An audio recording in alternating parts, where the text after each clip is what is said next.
I just know you're going to love the guests that we have on in this episode, so don't go away.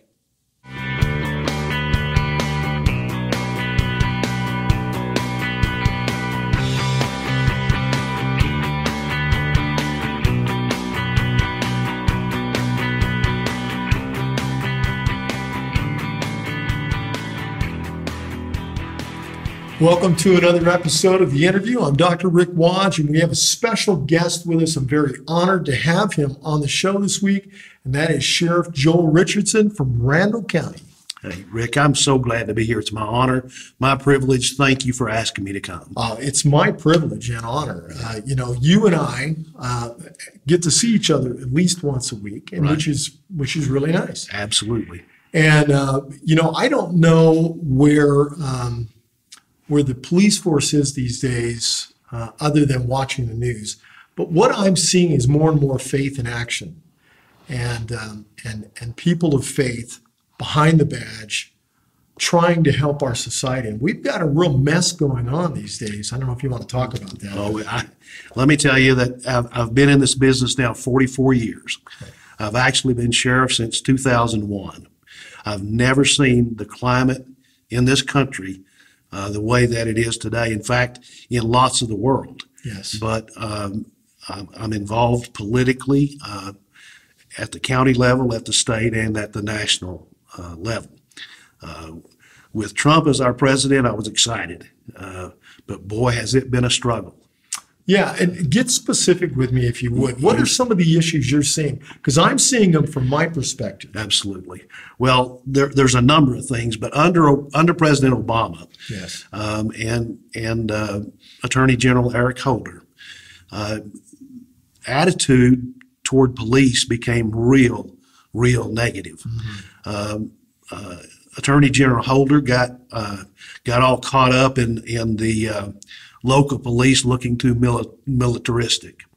And the truth is that in today's world, we need to have more and more military tactics, more and more gear. For years, we were outgunned by the bad guys. Today, under President Trump, we've gained some of our backing from the national government back. He's been very, very pro-law enforcement, praises law enforcement all the time. Yes. And even though there's still almost a war on law enforcement, backing from the very top means the world to law enforcement. Yes. I have two police officers in my family, my brother, my brother-in-law. And all I can say is, God bless you. What you're up against, I don't think people realize. It's so easy to judge without having walked in the shoes. What you're up against day after day and your colleagues. Our community. Now, let's talk about Randall County, Texas for a minute. Our community is very, very pro law enforcement. Mm-hmm. I am very blessed to have great public support, as are most places in Texas. Mm-hmm. But across this nation, it is not that way. Mm-hmm. With the liberals, the Antifa, the real radical liberals, there is no respect for authority or law enforcement whatsoever. Any reasons you can think of? What's that about? Well, just the truth. I think they weren't spanked enough as a child. Mm-hmm. Let's just say it like it is. Right. I mean, we have raised a generation of spoiled brats that have no respect for authority whatsoever. We're seeing that across the board. Yeah. I think it was just, I don't want to date this show, but I think as we're filming, weren't there just a couple of police officers killed in the line of duty or wounded? Or we're at the 23rd day of January right now, and there have been 8 killed so far this year in the line. This year.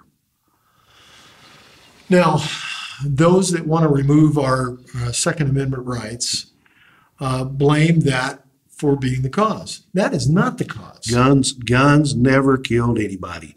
I can lay mine right out here, and it will lay right there till somebody picks it up. Guns aren't what kills people. Right. Guns are a defense mechanism for everyday Americans. We are very, very pro concealed carry. Mm-hmm. We appreciate law-abiding, good citizens that are willing to carry. Right. And we think about all these mass shootings that have taken place, specifically in the public school systems, and with people those that are in charge, not having the ability to defend the kids and waiting for a response, which is a fast response time by the police officers, but still there's that amount of time. Wouldn't that make a difference, I would think? The only way to stop a bad guy with a gun is a good guy with a gun. Yeah. That's it. Right. And until he meets resistance, he's going to continue killing. Right. And those people that, that talk about these idealistic methods of, if nobody has a gun, but that's idealistic. You're not going to remove all the guns from the criminals. The criminals don't care Right. what the law says. Yes. Thus, they're criminals. Yes. And if guns are outlawed, the only ones that have guns is outlaws. I mean, that's it. In a prior interview I did, I think with another dear friend of mine, we were talking about the disrespect these days in our country for our government officials, specifically in the White House. You want to talk about that? Well, I'll just say this.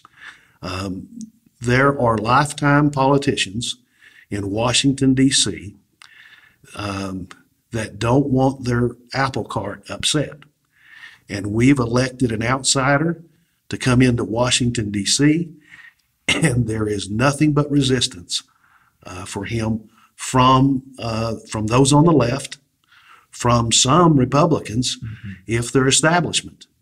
I hope the people will speak even louder in the 2020 election and put some common sense back into our federal government. Joel, you're a Bible-believing Christian, Yes, sir. and with a badge on, and looking at the state of affairs in our country specifically, and now you also work in other countries helping them. I have, yes, training. in Brazil, yes. Yes. What do you see as one of the biggest cautions that you're seeing right now in public safety and the change in our society? I'm just going to say it like this. Our nation needs to turn back to Christ and nothing else. Not one other thing is ever going to change it. I'm going to go a ways back, and I'm going to talk about when I first got in law enforcement. Okay. That was in the 1970s. And in the 70s, there was a lot of respect for law enforcement, and people in the general public didn't like criminals very much. And we all had the attitude of lock them up and throw away the key. And that was in the 70s. And what we did, they're coming back from prison just like they've been caged animals. Lock them up and throw away the key wasn't a good answer.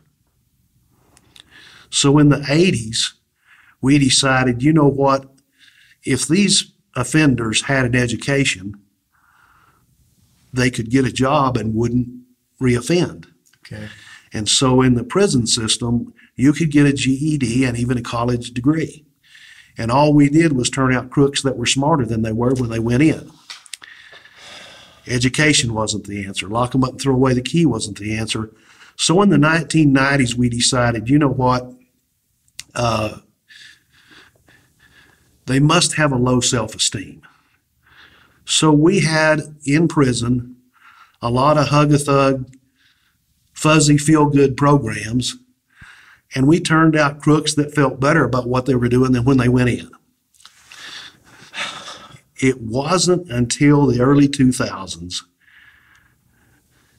that we all kind of decided you can't change a person's behavior till you change their heart.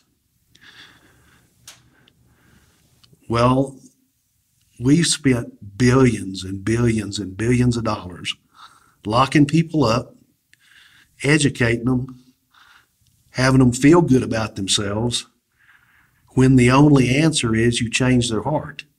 And the only way to change their heart is through the saving grace of the Lord Jesus Christ. And it doesn't cost billions and billions and billions of dollars.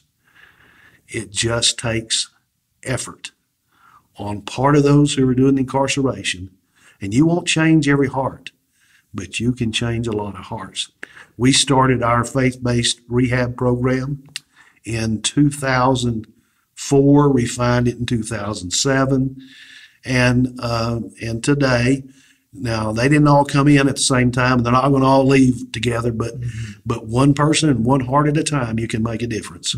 And we've been working now hard for over 10 years, and we have been able to change a lot of hearts and change a lot of behavior. You know, it's amazing, this timeline that you've drawn out of the different methods that just didn't work. You know, a secular mindset, a secular psychological perspective would say that that works, but it does not. It does not work. And I'm going to tell you that you can't change the first-time young offender. You've got to wait till they're tired of that life, and they've hit rock bottom and they're finished. They just need a way out. And those are the ones we've had real success with, the ones that are just in and out, in and out, in and out, but they want a way out. They're through and they're finished. And we've got a 2-year program at Randall County, and it's probably, well, it started out as the only faith-based rehab program in the United States that I knew of. It's now legislated, I guess now 5 years ago, that each prison unit in Texas now has to have a faith-based rehab program. And I hope to see that I hope it makes a difference, and I think it will. Let me get underneath your skin a little bit. With these police shootings that have so tragic been taking place in our country, what's the mindset of the police officer who gets in his car, who gets back on the beat? And are they afraid? Are they concerned? Are they challenged? They are not afraid. They're always aware of the possibility that they might not go home that day. But that's a life they chose. It's a life that they're dedicated to, is serving and protecting others, even if that means they don't go home. Even if that means they don't go home. And so they're on their guard. And that's why it's important. If you're stopped at a traffic stop, hands on the steering wheel, period. Yes. Roll the window down.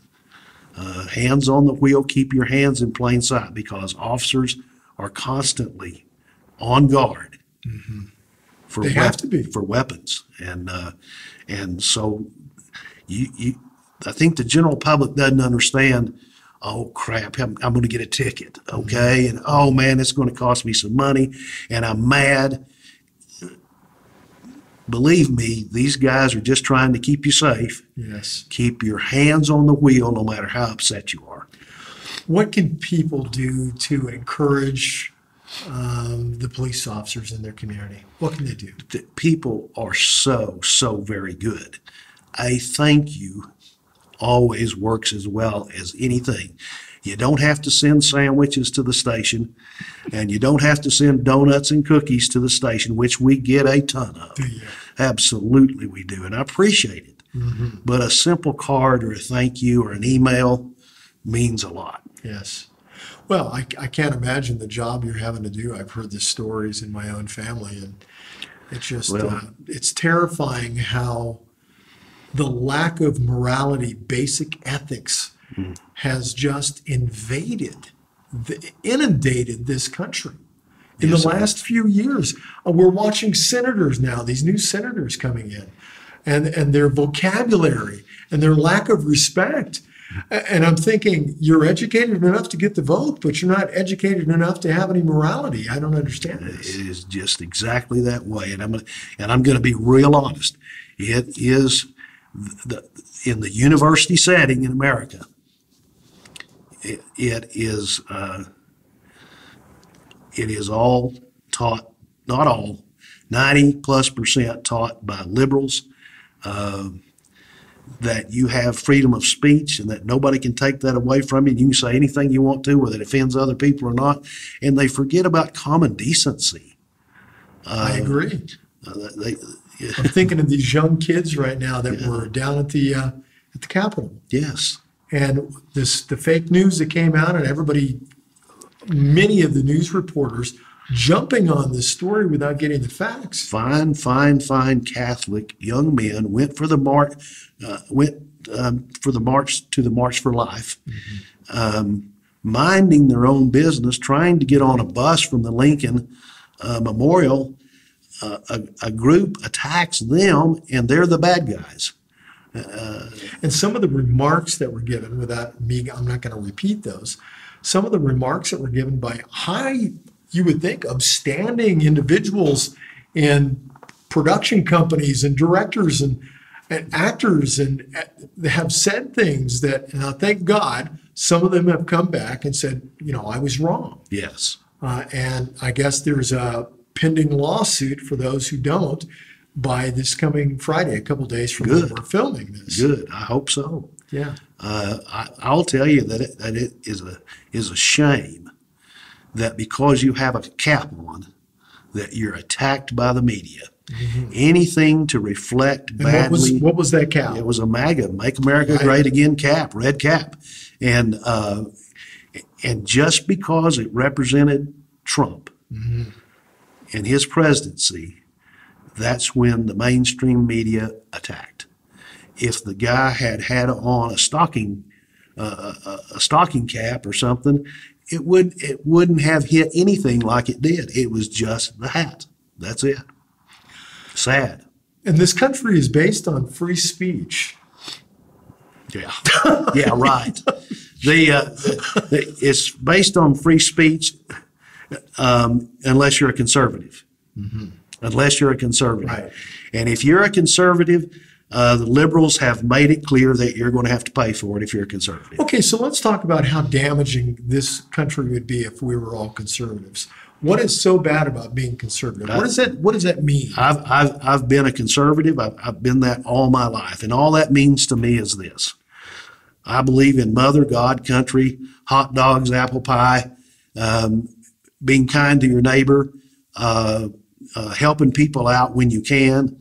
That's all that means to me, and the fact that you like smaller government. When we disagree on something, we reason logically through the issue. Yes. We don't blow up, call names. Yeah. When you present someone with facts, they call you racist, so. I'm watching some of the same videos, I'm sure, and it's just blowing my mind. Yeah. Some of the reports that are coming out of the illogical way the people are handling themselves as examples for another generation. It just doesn't make sense. I.e. the Kavanaugh hearing. Yeah. Oh, shameful. It was absolutely shameful. I wept over what was going on. I cannot imagine any decent person in the United States of America who could be qualified to be a Supreme Court justice who would even want to put their name forward after what Justice Kavanaugh now went through. And I was glad, quite frankly, to see him finally defend himself, and I was glad to see Lindsey Graham defend him. I was too. And call it like it is. Lindsey Graham went up several notches in my book that day. When I say the term repentance, it grinds on me a bit because I feel like all of a sudden I'm using religious slang. But this country, in the way it's behaved lately, in these liberal, immoral, unethical ways, needs to repent. I mean, that's just me. I'm not speaking for you. I'm speaking for myself. Oh, Lord, forgive us as a nation. Just the way we're treating one another. Okay, let's tackle a couple other ishes. We have a few minutes left. Yeah, let's talk about when this airs. It won't be last night anymore. The legislature in New York passed or repealed any restriction on abortion last night. All the way up to the time of birth? Till the time of birth. And to see those legislators, the state legislators, stand and cheer made me sick. What's the reasoning behind this? I don't know. It just seems like the further right you can get, the Democrats seem to think that's better. The further right, the crazier away from all moral teachings, the further away, the better it seems like. And I don't understand that way of thinking at all. I was just watching the news this morning, and they were saying that the amount of the number of abortions has significantly increased. Mm-hmm. Significantly increased, and at least, it was the first trimester or up until so many weeks, and Right. and that's still horrible. It's still murder, but now right until they take their first breath. Right until they take their first breath. They completely legalize murder. What a shame. I don't have words. Yeah, I don't either. It's I'll tell you this. I hope that the church will in some way will become more involved in the political process, in supporting godly candidates, godly men and women, in standing up for right, and condemning evil. And, the church is, in my opinion, is probably a silent majority. And I would just love to see them voice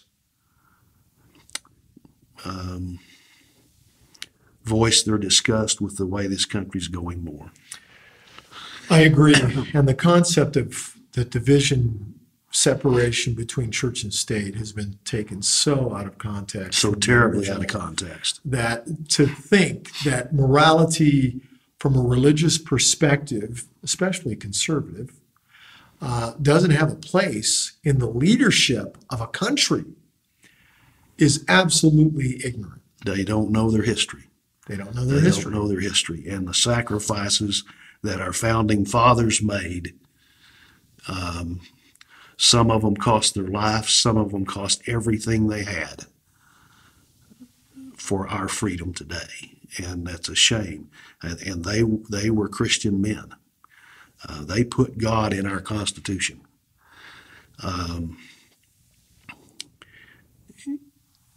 And the separation of church and state has been taken so far out of context.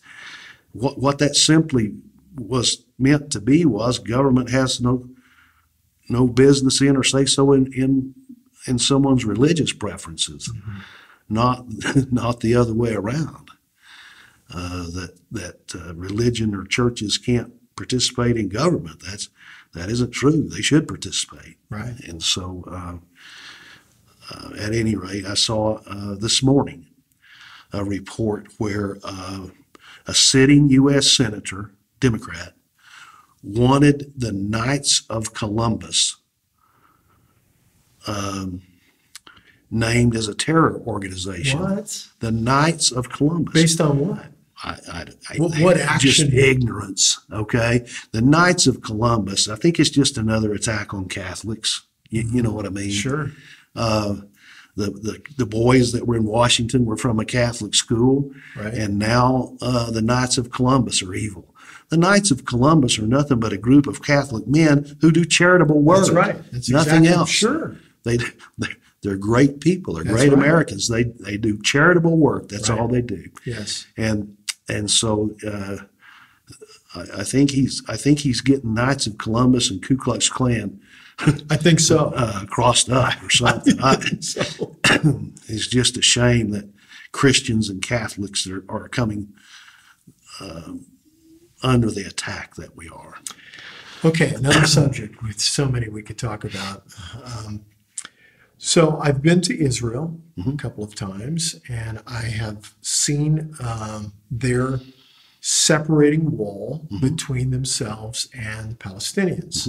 And when you've gone on the other side of the wall and you've seen some of the areas of Palestine, Palestinians, Gaza, some of those areas, whatever you'd like to call that properly, you see that there's a reason that there's a division there, and it saves lives. Absolutely. Benjamin Saves Netanyahu lives. would tell you it saves lives. Absolutely. The idea of troops will tell you it saves lives.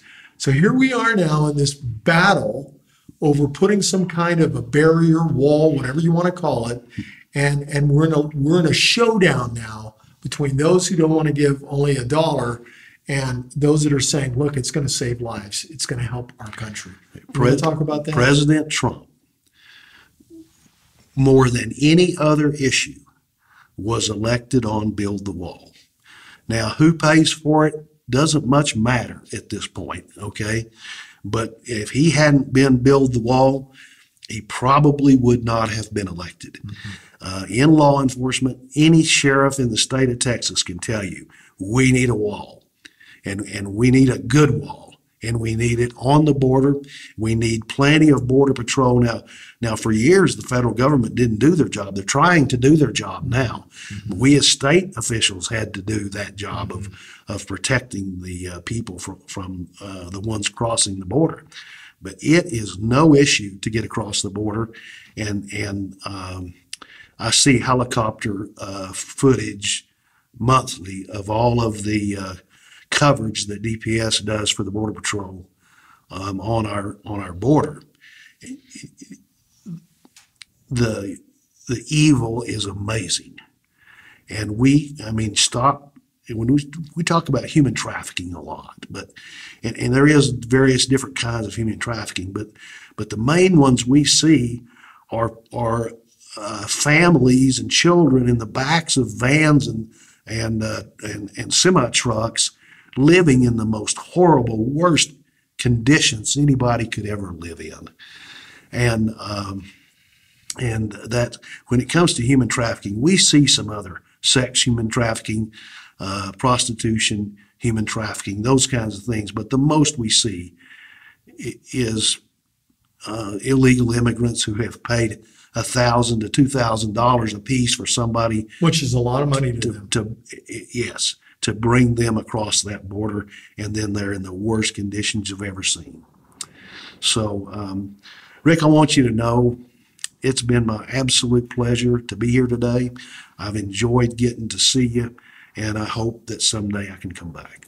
Sheriff Richardson, the honor and the pleasure has all been mine, and I'm so grateful that you came down. Please don't be a stranger. All right. Come back to ITVN. Let's talk more about what's going on. Great. Thank you. And thank you.